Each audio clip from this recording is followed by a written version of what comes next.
So for this slide, it's introducing how we carry information from one generation to the next one. How we pass on information is better. And the inheritance of traits is usually, for most genes, in two forms, or we call them individual factors. And these are what we call the allele. One allele is from one parent, the other allele is from the other parent. Okay, so you end up getting two alleles for the same trait or the same gene. Okay, so what are alleles? They are different forms of a gene, and that's the letters that we were using, capital B and small b. Okay, so for example, if we simplify hair color to being black or brown, we would say black would be represented by the capital B and brown would be represented by the small b. So these are the two different ways. What do they give us? They give us the phenotypic characteristic. Phenotype is what we observe, what we see, okay, the physical characteristic. Genotype is the actual genes, so the letters that make up the gene. So somebody could have this as their genotype. But what do we see when we look at them? Because the capital B is stronger, more dominant, we see black hair color. So their phenotype would be black hair. Okay. Does that make sense so far, Fatima? Yes. Okay. And then this is here the dominant and the recessive. So how come we have one letter is stronger or covers the other one? The reason for this is this trait, we say it's dominant because it's always expressed. If it's there, a person has a capital letter, whether it's R or B or A, when that capital letter is there, that's it. They have this quality. You always see it, okay? It's always expressed.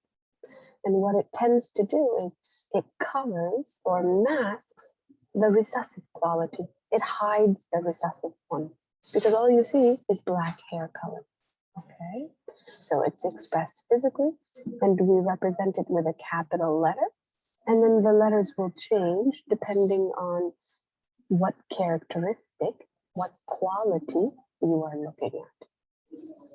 For the recessive allele, we say that it's weak. And the reason that we say it's weak is because we only express it, we only see it when there is no dominant allele present. That means the person, if we're using the letter R now, they have to be small r, small r. Then we will see this phenotype. We can physically see it, okay? So we always represent it by the lowercase letter to show that it is recessive. And these are the words that we use, recessive allele and dominant allele. I'm going to keep going, Fatima, okay? Yes? Okay. Okay, that's great. So then now, remember, for each person, we have, for most genes, we have two letters. They either have a capital letter or they have a small letter. They might even have two capital letters or two small letters, okay? But they have two, one from mom and one from dad. So what happens is that we have two ways to look at these letters. If the letters are both the same size, capital and capital or small and small, we call this person homozygous for the trait, meaning that they have the two same alleles. Both are capital or both are small. Remember, we are using different letters for different genes and different qualities, okay? That's why we have T, sometimes you see R, the letters will always change. Heterozygous is a person that has a mixture. one of each, one small and one large and one small, or one capital and one small. Okay, like this example, small b, a capital B. So it means they have two different alleles or a gene. We call this person heterozygous. Okay. And we saw this word before, genotype. So genotype is the combination of the genes, the actual letters, okay? And that's what we are doing. You remember those Punnett squares when we're doing the cross and we're figuring out what's in here and what are the potential offspring? That's what we're doing. We're working with the genotype, okay? We take each letter and we separate it out. So we put one allele here, another allele here. And let's say this is our second parent, okay? We put one allele here. This is what we're doing. We're working with the genotypes to find out the genotype of the kids, the offspring, we call them, okay? And from the genotype, we can tell what their phenotype, pH, should be. We know physically what they look like, okay? I think the next one is a pole. So two forms of a gene. What is it, Fatima? If I have one letter and another letter, what are these two forms? What do we call them? Alleles? Yes. Okay, allele. Okay, so if it's always expressed, what do we say this trait is? And it's capital letter. The homo. Oh, okay. No, for homo and hetero, we're describing the combination of the letters. Okay, so if it's homo, The dominate. yeah, excellent. Have it dominant. This would be an A, and then small letter. Receive. Yes, recessive. Excellent. Okay, good. Okay, so here we use this Punnett square to predict the probability, which is the chance of having different types of offspring. Okay, and it doesn't matter, you know, if you put the mom here or the mom here or the father there, it's okay, because either way you're going to get the same combination. But what happens is you will see all possible options. That's what it is. Because remember, mom has two letters and dad has two letters. So what you get in here is all the combinations that are possible. So if I have, for example, 1/2 of my Punnett square being the same letters and the other half being the same letters, okay, then I know I have a 50% possibility, okay? 50% being this and 50% being this. So we use it to predict what the outcome will be in the future children, okay, in the offspring. So let's try some, okay? You always, if you're doing it, you do it in this way. You combine these two, big B, big B. Then you combine this one and this one. Big B, always write the capital letter first, and then small b. Then you combine this one and this one, capital B, small b. Then you combine this one and this one, small b, small b. Okay, what are these? These are the genotypes of the offspring, all the possible combinations. But if I ask you for the phenotype is what they look like, okay? So let's do this. These are brown-eyed people, okay? These are blue-eyed people. So how many are brown eyes and how many have blue eyes? 57% brown eyes. Give me the No. boxes. For the brown eyes, BB. Good. B, yeah, and BB small. Okay, good. And BB small. That's right. The other one, right? Yeah. Good. I should have used the brown color. This is the brown eyes. So this one, it will be 75%.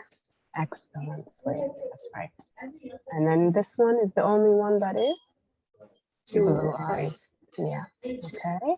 So what is the percentage? Because that's what you will be asked. 75% of the offspring will have brown eyes. 25% will have blue eyes. So always they will put for us that the maybe the color of the skin maybe white or Yes. they will Yes, put for us which letters it will be. yes, they will tell you, because otherwise you can't make the conclusion. Okay.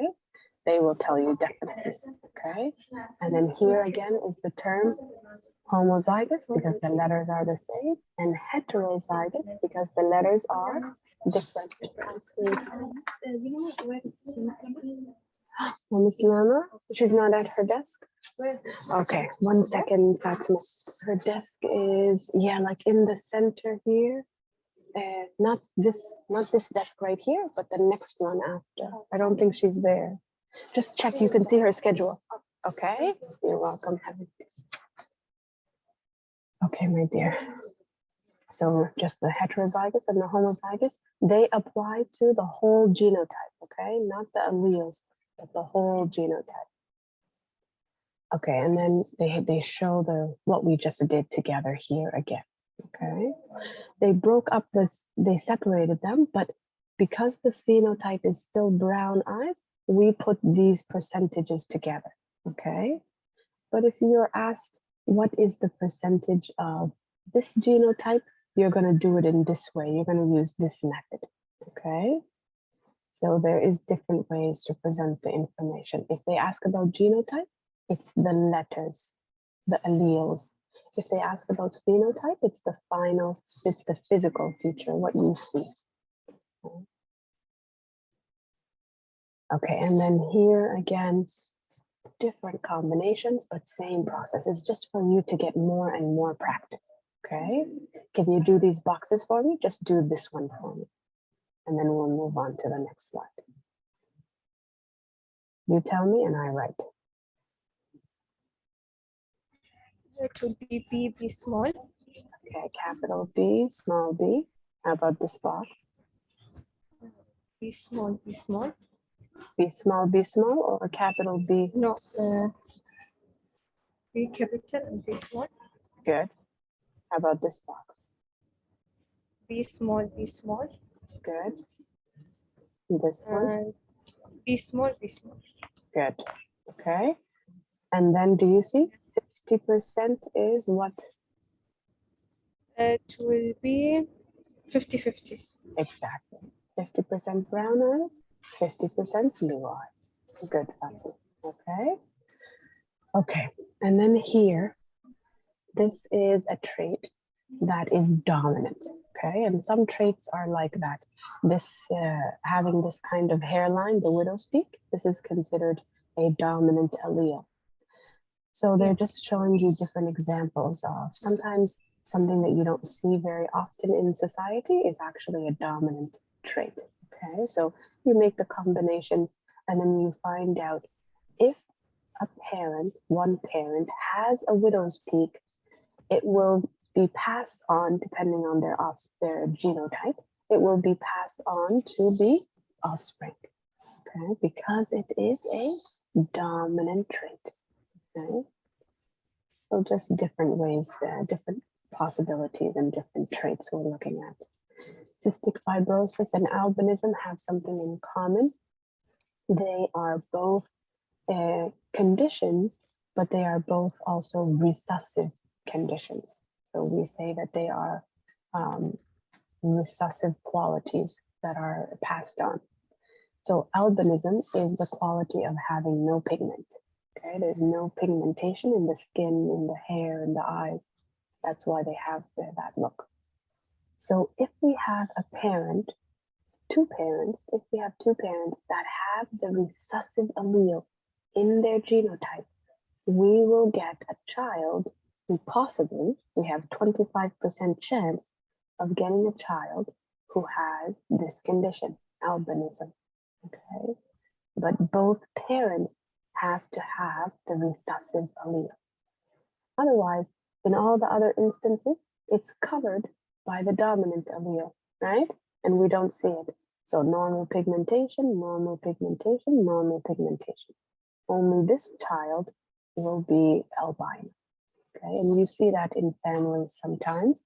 You will see one child who is albino and the rest are, they have pigmentation.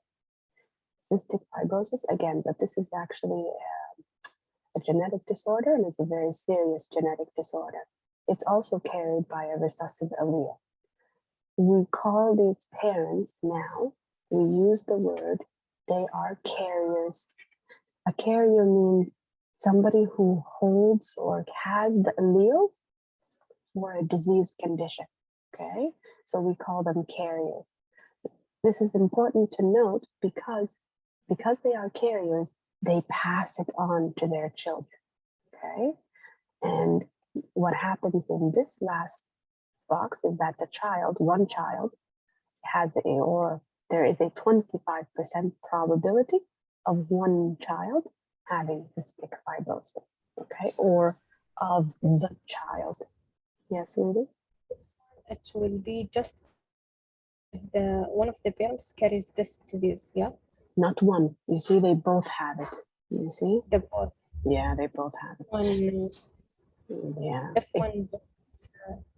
If one didn't have it and one did, what would we get? Let's say this is capital C, okay? This would not happen.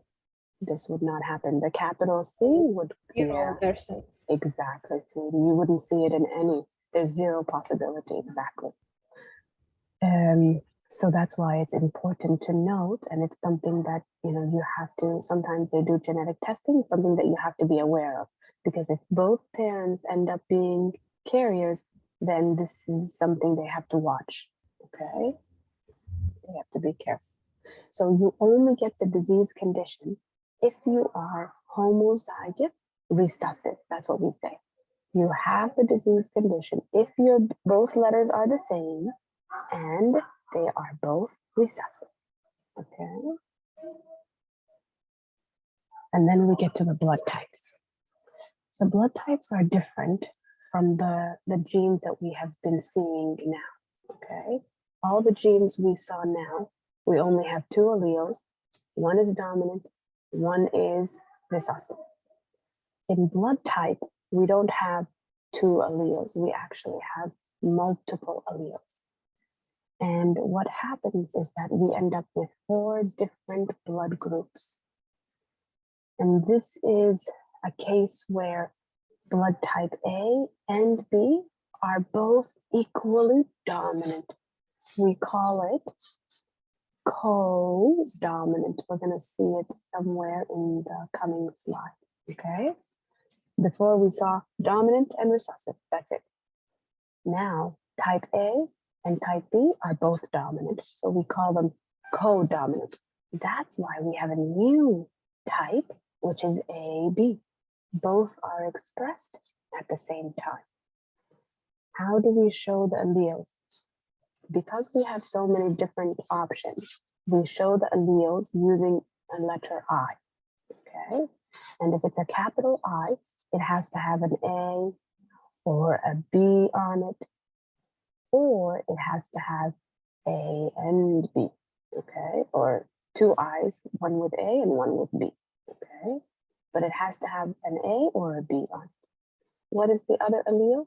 Small I, okay?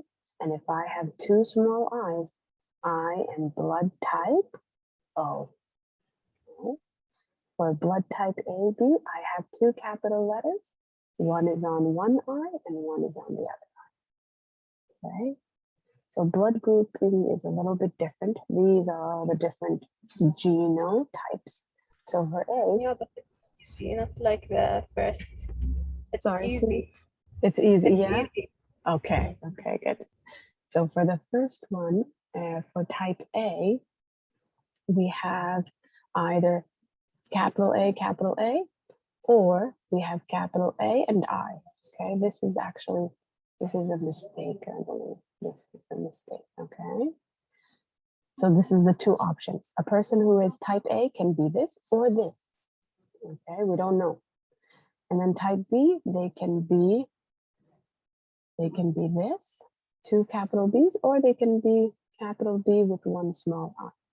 AB only has one genotype option and also only one genotype option. Okay, so we still say that I is recessive, but we say A and B are co-dominant. Both are fully expressed. Okay. And then here's the information presented in a different way. Okay, again.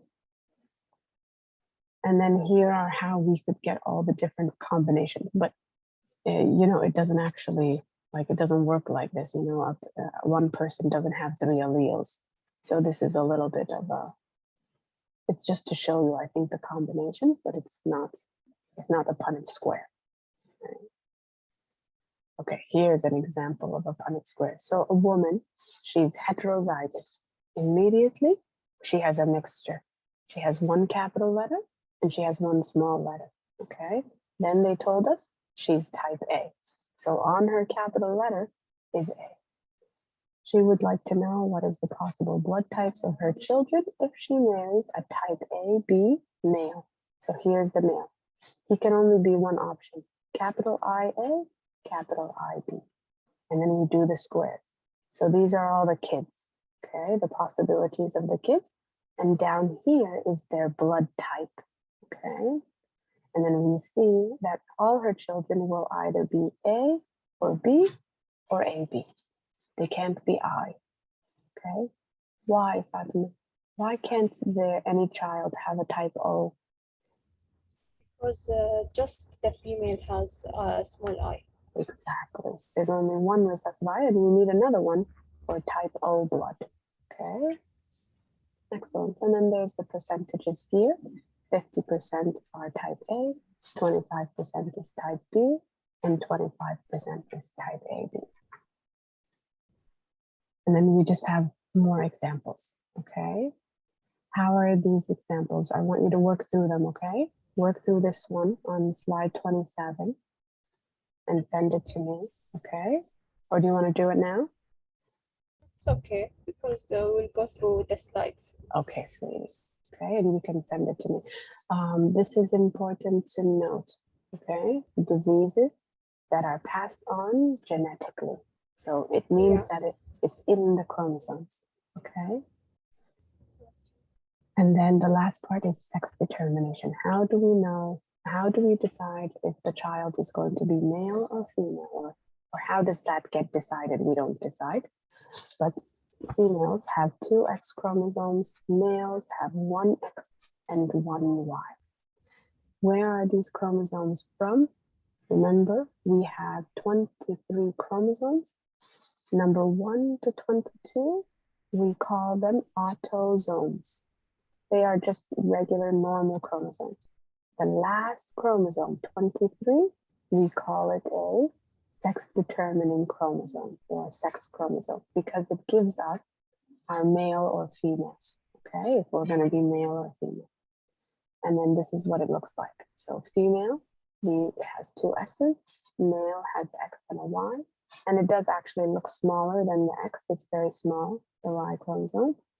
And then these are how they would get a female child and a male child. So 50-50, okay? The percentages of getting a boy and a girl is 50-50 every single time, okay? A girl, the opportunity to have a girl child and the opportunity to have a boy child.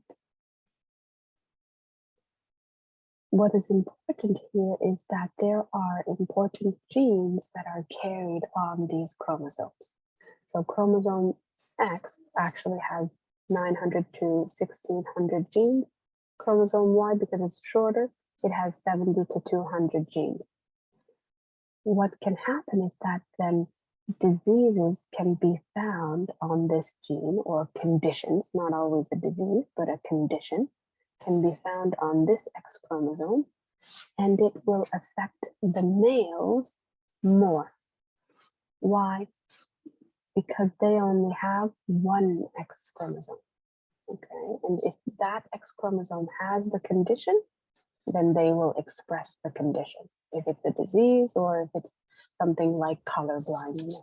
Okay.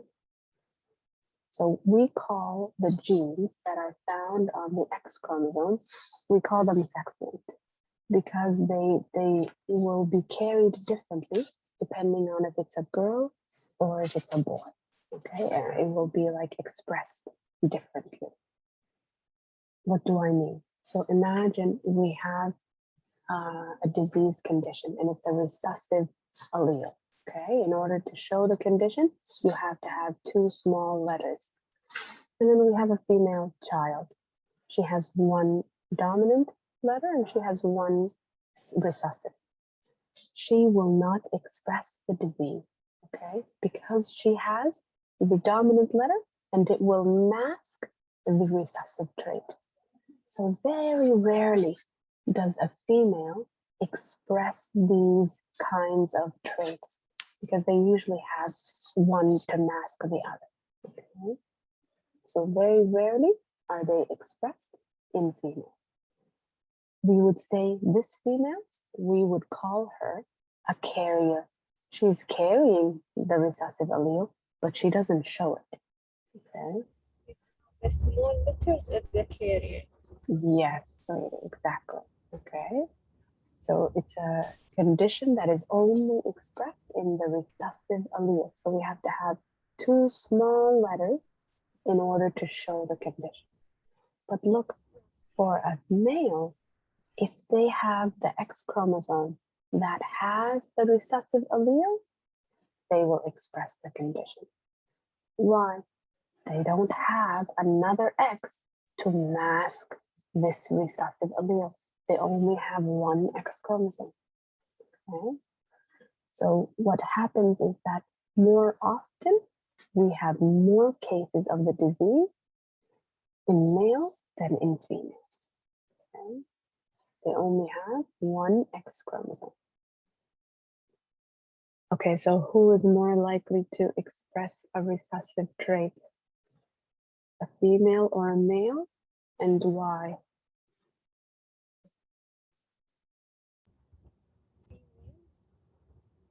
Because they have two X chromosomes. You think it's the female? Hey, Male. Okay, good. Male is correct. Do they have two X chromosomes though? one. Only one, exactly. Okay, you're right. They will express it more, but it's because they only have one. And then we have two more disease conditions. Okay, glucose 6 phosphatase, I think, and hemophilia. Both of these are sex-linked conditions, meaning that they are carried on the X chromosome. For the female, it's very rare because she has two copies of the X.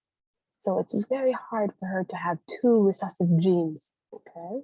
So usually the disorder is not found frequently in females. But what happens to males?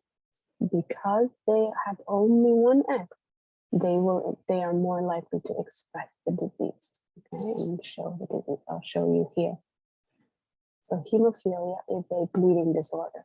The person is not able to clot the blood, so they have a small cut and it keeps bleeding. Okay.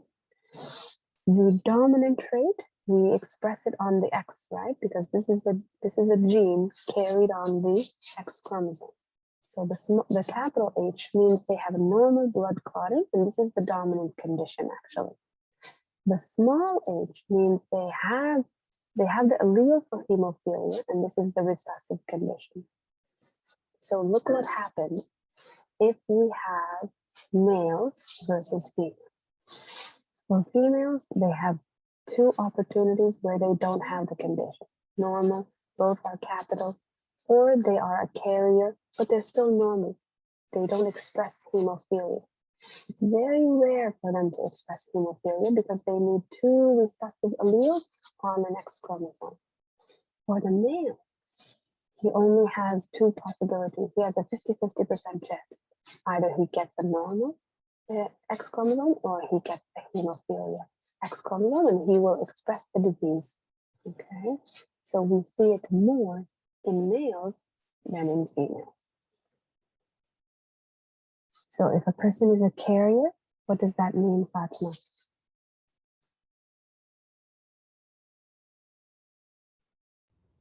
A person has the condition. Do they express the condition? So do they become a hemophiliac? No, but they are carrying the disease. They carry the disease, but do they show the disease? Do they express the disease? So this woman, she's a carrier, but is she a hemophiliac? Does she have it?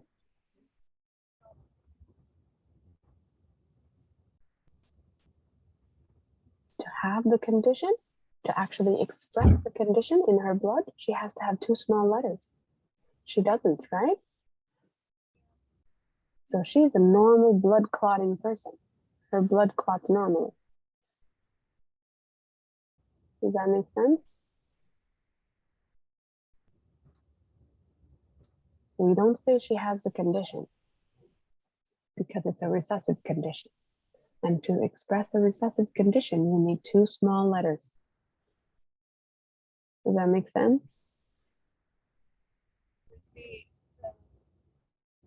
It will be B, right? Because it doesn't have the condition, but it's fast. Exactly. They don't have the condition, but they can pass it on to their offspring.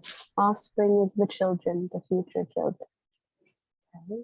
Oh, okay. And then here's hemophilia again. Okay. So this one, let's try this one. She's a woman. She is heterozygous. That means she's a mix. Okay. She has 1 normal blood clotting allele and 1 hemophilia. Here's her genotype, actually. They gave it to us. And she has children with a man who is hemizygous, half. Okay. Hemizygous means he only has 1 X chromosome. And he is normal blood clotting. So we give him a capital H. Okay. And he's a Y because he's a male. So if we try to do the square here, the Punnett square, we'll put the mom here, okay, and the dad will go here. So mom, we separate out her allele. Capital H, all of them are on the x-axis and a small h, okay? And then dad, we give him an x and a y, and he has a capital H and the y has nothing, okay? So now we're gonna mix. We're gonna have half of our kids be girls and the other half is gonna be boys, okay? All the ones with the Y are the boys and all the ones with 2 X's are the girls. So first girl, is she a hemophiliac, Fatima?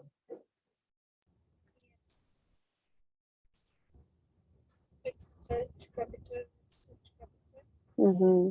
Does she have hemophilia? It will be not hetero. Hmm? It will be not hemo. Excellent. Yeah, she's normal. Okay, normal, or she doesn't have hemophilia. Okay, next girl, capital H and then small h. Does this girl have hemophilia? Yes. Does she have it or is she a carrier? She's carrier. She's a carrier, but she doesn't have the condition, okay? She has the possibility to pass it on to her kids. Okay, let's go to the boys now. First boy, is he a carrier or does he have the condition or not?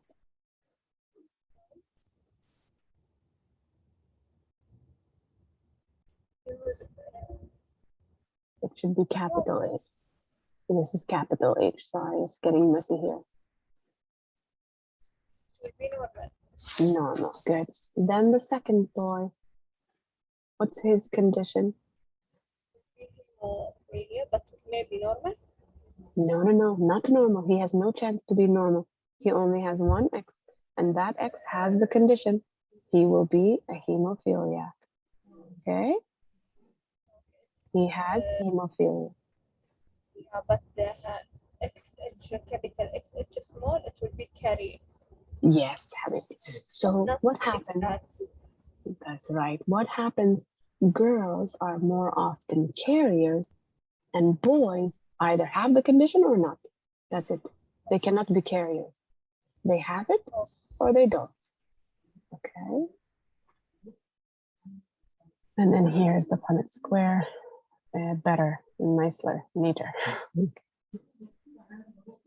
Again, same thing. Here is the child, the son who has the condition. Okay. You see the girls, they don't have the condition because it's very hard. It means the dad has to be a hemophiliac, the mom has to be a carrier, and then one of the girls will have it. Okay. Glucose 6-phosphate dehydrogenase, also a genetic disorder. This one is affecting an enzyme, and this enzyme helps the red blood cells to work properly. Same way that it's passed on. You have to have the recessive allele in order to show or express the condition. Okay, so what happens? The mom here, she's a carrier. Okay, the mom is a carrier, this mom.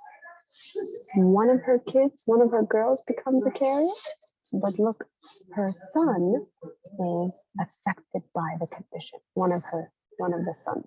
Okay, so the possibilities are here. Unaffected child, son, 25%. Unaffected girl, 25%. Carrier girl, 25%. And affected child or affected son is 25%. Okay. Same inheritance pattern as hemophilia. Same way, it's passed on. Okay. And then it's presented again here, but now this woman she's normal. Okay, so this one, she's not a carrier. And the male is not a carrier. He actually has the condition. Okay, but what happened? Both of his daughters are now carriers. Why? Because he only has one X chromosome to give to his daughters to make them girls, and both of them are going to be carriers now. But the boys, how did the boys come? They got a Y from their dad, so they don't have any of the condition. Does that make sense? Okay, sweetie. I think that's it for this one. Yeah. Do you have any questions? About the homeostasis, the negative feedback and positive feedback. Okay, let me open that one. 5.1, right?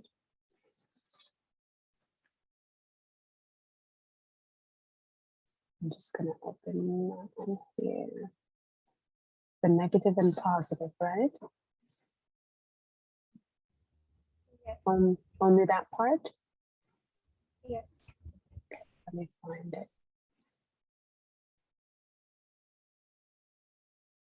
Here's the negative. Okay.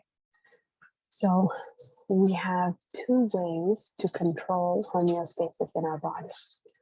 One method, the more common one, is negative feedback. This is the one that we use for most processes in the body. What is negative feedback? It doesn't actually have to do with negative. It means that it's a reversal of any change. If your blood pressure goes up, it'll bring it down. If your blood pressure goes down, it'll bring it up. Okay, so we're getting the opposite effect. We're going back to the baseline, back to the normal set point, which we call the optimal value. How do we do this? Well, the homeostasis, remember, is controlled by the brain and the nervous system and the endocrine system. So we have to detect the change. We have to receive information. Oh, blood pressure has gone up.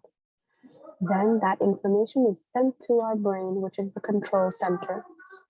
And then usually it's the hypothalamus, which is the organ that is involved in endocrine control. Then we will send a message out to the body to make corrections, to bring the blood pressure back down to normal. And that's how we send the message out to the effector. Usually they are muscles, sometimes they are glands. Okay. Why are we doing this? Because we want to come back to the optimal value, the normal value. Because if we stay in this condition, it can harm our body. Okay, so we want to come back to normal. So what is negative feedback? or first, actually, what are examples of negative feedback? These are all examples. It's how we control our temperature, our body temperature. The osmoregulation means the amount of water, the amount of ions in our blood. It's how we control excretion as well. The waste that we get out of our body.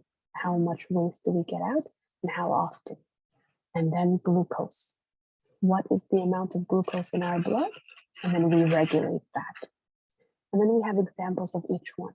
Okay, so to control temperature, if we feel too hot or too cold, we have sensors in our skin that feel that temperature change. They will send the message to our brain. Our brain will send it to the temperature regulation center, which is in the hypothalamus. Then we will take action. Sometimes our muscles will shiver if we feel cold, or we will undress so that we feel cooler. Okay.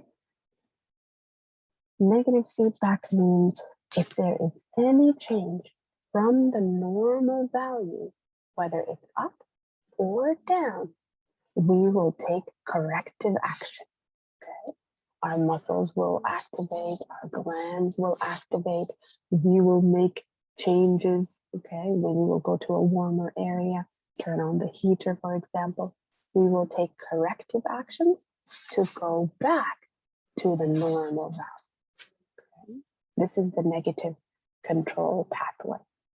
And then we have an example of sugar. Okay, and this is our main example because we talk about it for several slides. How do we control glucose in our blood? There's two hormones that control glucose. One is called insulin and one is called glucagon. Both of them are made in the pancreas or made by the pancreas. For insulin, it's the beta cells, which are special cells in the pancreas. For glucagon, they are alpha cells in the pancreas as well. They work in opposite manner to correct our blood sugar. So let's look at what they do, okay? We're gonna look at the high example first. So we're gonna go up here. Maybe we just ate a big meal, had a lot of carbs. Our blood sugar goes up. If our blood sugar goes up, our pancreas is going to release insulin. What does insulin do? Insulin brings our blood sugar down by taking the sugar and bringing it into our cells. It brings it into the liver, into the muscles, it stores it, okay? So insulin is going to decrease our blood sugar level. And then what happened? We went back to normal. But what about the opposite? Let's say you forgot to eat. You didn't have a meal. Your blood sugar goes down. Your pancreas senses this, and then it releases glucagon because the glucose is all gone. Okay, there's no sugar circulating in your blood. What does it do? This hormone, glucagon, released by the pancreas, goes to your liver, and it will release and break down the sugar that is stored in our liver. This sugar is stored as glycogen. And then what happens? Sugar levels go up in our blood. And look at that. We came back to normal. Okay? So this is the summary of what happens when it's high. And this is the summary of what happens when it's low. Okay? This is endocrine control. This is all hormones. What are the hormones? Insulin and glycogen. Okay? Opposites, manners. And then the slides that are coming, the same thing, but written, okay? And with another diagram. So I'm not gonna go through them, but I'll show you the positive, okay? So this was all negative, right? Whether it goes high, whether it goes low, we correct it with negative feedback mechanism. Positive feedback only happens in a few things in our body. And these are the examples, okay? When we need to blood clot, when we're going to the bathroom to urinate, this is called nutrition. When we go to the bathroom to relieve solid waste, this is defecation. And childbirth, the contraction of the uterus. Okay, only these examples. There isn't a lot in the body. Why? Because positive feedback actually just enhances and strengthens the response. It makes it more and more and more and more and more. Okay, the change that happened. So we don't want that. If our blood temperature goes up, we don't want our blood temperature to keep going up. We want to correct it. So most mechanisms in our body use negative feedback, except in these. Okay. And the classical example is labor or giving birth. The whole process, begins when the baby's head is down low, puts pressure on the opening, and this releases a hormone called oxytocin. This hormone is actually part of this positive feedback mechanism. Because oxytocin is in the blood, it contracts the uterus, and then what happens? We actually make more oxytocin. So our brain is going to release even more, and then more contraction. And then it's a cycle. Oxytocin is in the blood. It acts on the brain, more contractions. So the contractions just continue to increase until, of course, the baby is out and the original stimulus, which is the baby's head pushing, is gone. Okay, when that original stimulus is gone, then the contractions will slow down. But because it keeps going, we say it's a positive feedback loop. Okay, it intensifies. The response strengthens and enhances to continue. That's why we only use it in these 4 conditions. Okay, does that make sense? Yes, thank you. You're welcome. Have it. You're welcome, my dear. Is there anything else you want to go over? I hope easy. Inshallah, inshallah, Habibti, you will do well. Inshallah, miss.